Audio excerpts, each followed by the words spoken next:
नमस्कार साथियों, आज जानने वाले कक्षा 10वीं एनसीईआरटी मैथ का अध्याय 3 दो चरों वाले रैखिक समीकरण युग्म। इसमें ओल्ड मैथ में ये प्रश्न वाली 3.2 है और नए मैथ में प्रश्न वाली 3.1 है। तो इसमें हम जानने वाले अनुपातों A1/A2, B1/B2 और C1/C2 की तुलना कर ज्ञात कीजिए कि निम्न रैखिक समीकरणों के युग्म संगत है या असंगत। तो हमें संगत और असंगत की जानकारी यहाँ से बतानी है इसमें। तो चलिए स्टार्ट करते हैं हम इन प्रश्नों को और एक एक करके इन प्रश्नों को जानने का प्रयास करते हैं। टोटल 5 क्वेश्चन हमें दे रखे, 5 क्वेश्चन को हम सोल्व करने का प्रयास करते हैं।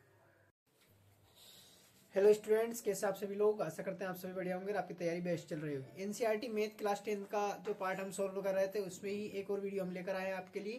तो चलिए इस वीडियो को स्टार्ट करते हैं और आगे का पार्ट हम जानने का प्रयास करते हैं। तो चलिए स्टार्ट करते हैं वीडियो को।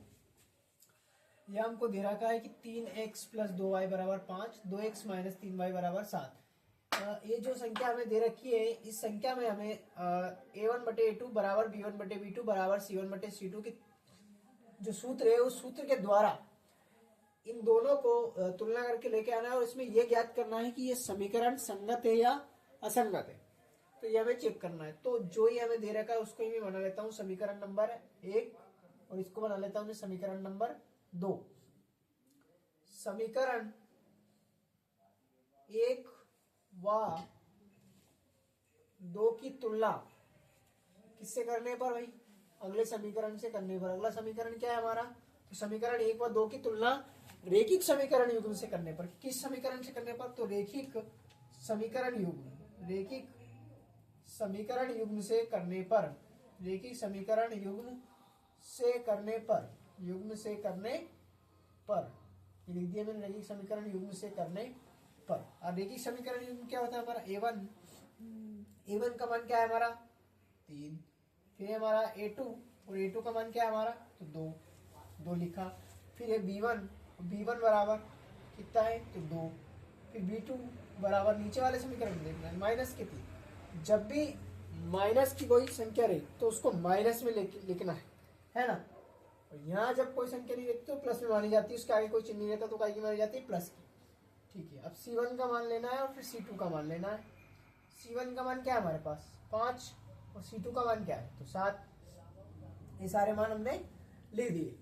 अब इन समीकरण की जो तुलना हम रैखिक समीकरण युग्म से कर रहे हैं वो हमारे पास सूत्र होता है A1/A2 बराबर है किसके? B1/B2 के और बराबर है किसके? C1/C2 के। ये सूत्र हमने पुट कर दिया। इस सूत्र के आगे हम जानने वाले हैं कि आगे हम किसको कैसे सोल्व करते हैं। तो चलिए उसको हम आगे लिख देते हैं। इसका मान ही तो रखना है। तो A1/A2, A1 का मान 3 और A2 का मान क्या है? 2। तो 3/2 रखना है। तो 3/2 बराबर B1/B2, B1 का मान 2, B2 का मान -3। तो 2 - 3 यानी 2/-3।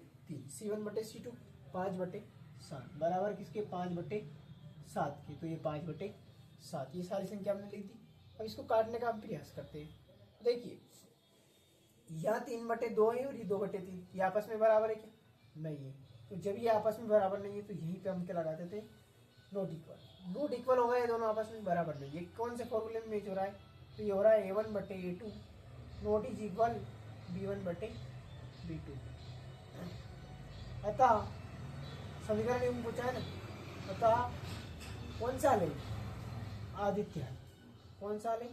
आदित्य हल। तो अतः आदित्य हल होने के कारण क्या? आदित्य हल होने के कारण समीकरण युग्म कैसा होगा? समीकरण युग्म आदित्य हल कैसे होते हैं? संगत होते हैं। तो इस समीकरण युग्म संगत होगा। बस यही याद करके लाना था और ये हमारा आ भी गया याद करके।